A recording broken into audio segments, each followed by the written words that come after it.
মেষ রাশির মানুষজনদের জন্য 2026-এ হেলথের জায়গাটা কেমন থাকবে আজকে এই ভিডিওর মাধ্যমে সেটা নিয়ে আলোচনা করব।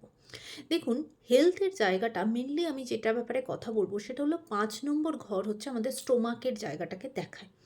এবার মেষ রাশির জন্য 5 নম্বর ঘরে কেতু অবস্থান করছে এবং তাকে রাহু দৃষ্টি দিচ্ছে, তার মানে রাহু কেতুর একটা ইম্প্যাক্ট 5 নম্বর ঘরের ওপর আসছে।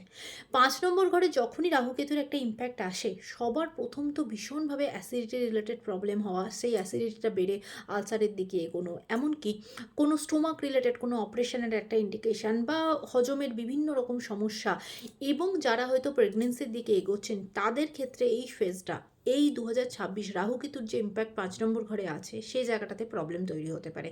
তাদের পিরিয়ডস রিলেটেড সমস্যা, পিসিওডির সমস্যা, সেক্স রিলেটেড সমস্যা, এগুলো কিন্তু ইস্যুগুলো থাকবে। তাই মেনলি 5 নম্বর ঘরে রাহু কেতুর ইম্প্যাক্ট থাকলে হজমের সমস্যা, অ্যাসিডিটির সমস্যা, এগুলো আপনাদের পুরো বছরটাই কিন্তু ভোগাবে।